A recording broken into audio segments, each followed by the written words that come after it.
Nah, sekarang kita akan membahas tentang momentum sudut ya. Dimana tadi terakhir kita membahas tentang gaya dan momen gaya. Nah, untuk momentum sendiri, nah ini momentum pada gerak lurus, rumusnya P sama dengan M kali V.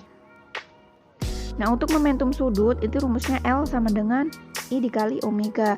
Nah, untuk momentum itu sendiri menggunakan tadi ya, massa dikali dengan kecepatan. Nah, sama juga dengan momentum sudut, yaitu menggunakan momen inersia dan kecepatan sudut. Nah, sehingga L ini sama dengan I dikali dengan omega.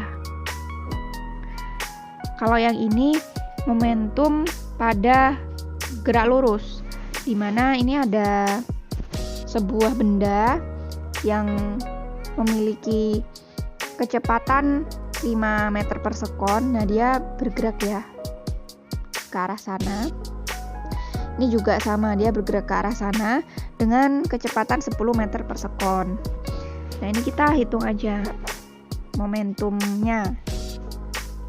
Nah, di mana momentumnya itu rumusnya P sama dengan M dikali V. Nah, masanya ini ada 2 kg dan kecepatannya 5 meter per sekon. Nah, ini 2 dikali 5 ya, jadilah ketemu 10 kg meter per sekon. Nah, untuk benda yang kedua juga sama ya. Ini masanya 3 kilo, kecepatannya 10 meter per sekon. Nah, tinggal dikali 3 dikali 10 ketemunya 30 kg meter per sekon. Selanjutnya, ini ada hukum kekekalan momentum sudut. Nah, ini yang momentum linier. Ini momentum sebelum sama dengan momentum sesudah. Nah, ini hampir sama juga ya dengan momentum sudut, di mana momentum sudut sebelum sama dengan momentum sudut sesudah. Kalau yang momentum linier yaitu P1 ditambah P2 sama dengan P1 aksen ditambah P2 aksen.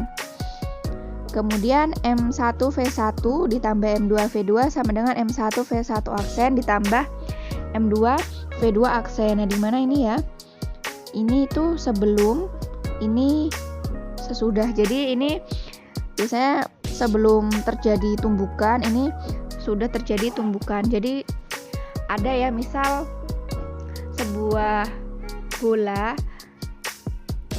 dengan kecepatan tertentu, kemudian dia tumbukan dengan bola yang lainnya, maka dihitung kecepatan setelah tumbukan itu ada berapa. Nah, biasanya seperti itu ya, biasanya kalau untuk momentum linier. Kemudian untuk momentum sudut, ini ada L1 ditambah L2 sama dengan L1 aksen ditambah L2 aksen. Nah, kemudian I1 omega 1 ini 1 ya, ditambah I2 omega 2 sama dengan I1 aksen omega 1 aksen ditambah I2 aksen omega 2 aksen. Jadi ini ya, ini yang sebelum, ini yang sesudah. Nah, selanjutnya ini ada ini ya, satu orang yang dia menari ya. Ini misal menari dengan tangan yang terbuka, tangan yang terlentang, dengan ini yang tangan dirapatkan. Nah, kalau kita menari ya, misal kita menari dengan tangan direntangkan. Nah, ini geraknya lebih itu ya, lebih pelan dibanding yang tangannya dirapatkan. Nah, mengapa? Nah, kan ini pada yang direntangkan ini dia ini ya, jari-jarinya lebih besar ya dibanding yang rapat. Nah, rapat ini ya bisa jadi R-nya lebih kecil tentunya ya dibanding yang direntangkan. Nah, di mana kalau ini ada R-nya besar ya, maka I-nya juga besar, inersianya besar. Nah, ininya kan besar ya, I-nya besar. Nah, untuk mengimbangi, jadi ini omeganya ini kecil. Nah, kalau ini R-nya kan kecil atau ya bisa dianggap nggak ada ya misal. Nah, maka dia inersianya juga kecil. Nah, jika inersianya kecil, maka omeganya besar, seperti itu. Nah, sebelumnya kan sudah disampaikan juga bahwa ketika inersia besar, maka akan mengalami kesulitan untuk pergerakan. Nah, kalau inersianya kecil berarti lebih mudah. Nah, untuk gambar yang ini, pertama dan gambar yang kedua, inersianya lebih besar yang satu. karena tadi jari-jarinya besar sehingga dia akan sulit bergerak. Nah, kalau yang gambar 2 ini inersianya kecil karena jari-jarinya ini kecil, jadi dia lebih mudah bergerak seperti itu. Nah, ini untuk contoh soalnya ya. Katrol cakram pejal bermasa 2 kg dan berjari-jari 0,1 meter. Jika katrol bergerak rotasi pada porosnya dengan kecepatan sudut 2 radian per sekon, berapa momentum sudut katrolnya? Ini ya penyelesaiannya. Nah, ini juga lebih enak kalau ditulis diketahui masanya berapa, jari-jarinya berapa, kecepatan sudutnya berapa. Ini M-nya kan 2 kilo ya, R-nya 0,1 meter. Nah, untuk kecepatan sudut omeganya 2 radian per sekon. Nah, tadi kan yang ditanyain momentum sudut ya. Nah, momentum sudut ini L sama dengan I dikali omega. Nah, omeganya kan sudah ada ya. Nah, sekarang I-nya kan belum ada. Nah, kita harus mencari dulu. Nah, I-nya kan ini rumusnya ya, I sama dengan setengah MR kuadrat. Nah, M-nya kan ada nih 2 kilo, R-nya juga ada 0,1, tinggal dimasukkan, kemudian ketemulah I-nya 0,01 kg meter kuadrat. Nah, dari I yang ini tadi kita sudah bisa mencari momentum sudutnya. Nah, I sudah ada, omega sudah ada, tinggal dimasukkan. Jadilah L sama dengan 0,02 kg meter kuadrat per sekon. Seperti itu. Nah, selanjutnya untuk energi kinetik rotasi. Tadi kita sudah sampai ke momentum sudut ya. Nah, sekarang energi kinetiknya. Nah, energi kinetik translasi sama dengan setengah mv kuadrat. Nah, untuk energi kinetik rotasi yaitu setengah I omega kuadrat. Nah, pada energi kinetik kan kita menggunakan massa dan kecepatan. Ini juga kita juga menggunakan momen inersia dan kecepatan sudut. Jadi ini ya setengah I omega kuadrat. Nah, ini ada sebuah benda yang dia akan bergerak. Dia ada ini ada R, kemudian dia memiliki kecepatan V ya. Nah, dia ini juga bermassa, memiliki massa M.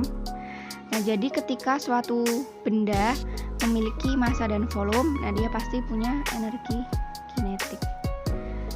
Nah, energi kinetik tadi rumusnya yang gerak lurus kan setengah mv kuadrat.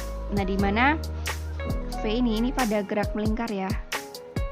Kan udah disampaikan omega dikali R. Nah, tinggal dimasukkan ke V itu tadi.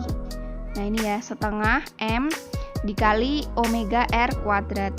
Nah, kemudian jadi setengah M omega kuadrat R kuadrat. Kemudian setengah MR kuadrat omega kuadrat. Nah, ini setengah MR kuadrat ini sama dengan I. MR kuadrat ini sama dengan I. Nah, jadi ini salah ya. Jadi energi kinetik itu sama dengan setengah I omega kuadrat. Nah, dari sinilah didapatkan rumus itu. Nah, ini contoh soalnya.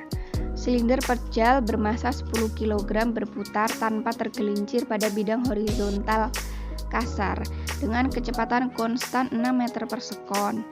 Hitung energi kinetik dari silinder ini. Nah, ini lebih enak juga ditulis ini ya.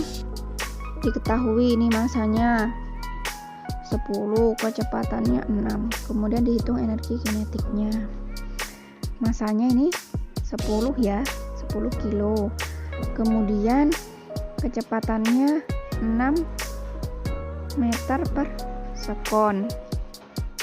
Nah, kemudian ini dia ini mengalami 2 gerak ya, dimana dia mengalami gerak rotasi ya, rotasi terhadap benda itu sendiri. Kemudian dia juga mengalami gerak translasi, dia mengalami gerak perpindahan yang gelinding gitu ke sini. Nah, sehingga rumusnya EK sama dengan EK translasi ditambah EK rotasi. Nah, di mana tadi rumus EK translasi kan setengah MV kuadrat ya. Kemudian rumus EK rotasi yaitu setengah I omega kuadrat. Nah, kemudian ini ya dimasukin I tadi kan rumusnya setengah MR kuadrat, kemudian omega kan tadi rumusnya V per R ya. Nah, ini dimasukin. Nah, kemudian jadi seperti ini. EK sama dengan setengah MV kuadrat ditambah 1/4 MV kuadrat. Ya, ini R-nya coret nih. Nah, ini R-nya dicoret. Jadi seperti ini. Nah, kan ini kemudian jadinya EK sama dengan 3/4 MV kuadrat.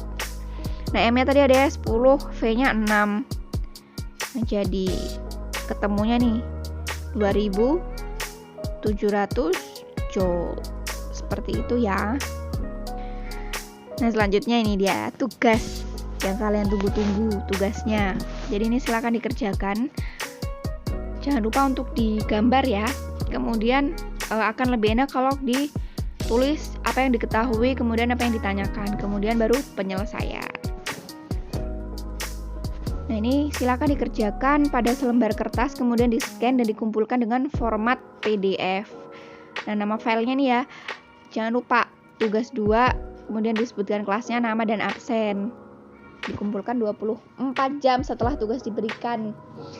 Oke, jangan lupa ya, karena kemarin masih banyak yang mengumpulkannya pakai format JPG. Ya, jadi PDF aja. Oke. Sekian dan terima kasih. Semangat ya. Wassalamualaikum warahmatullahi wabarakatuh.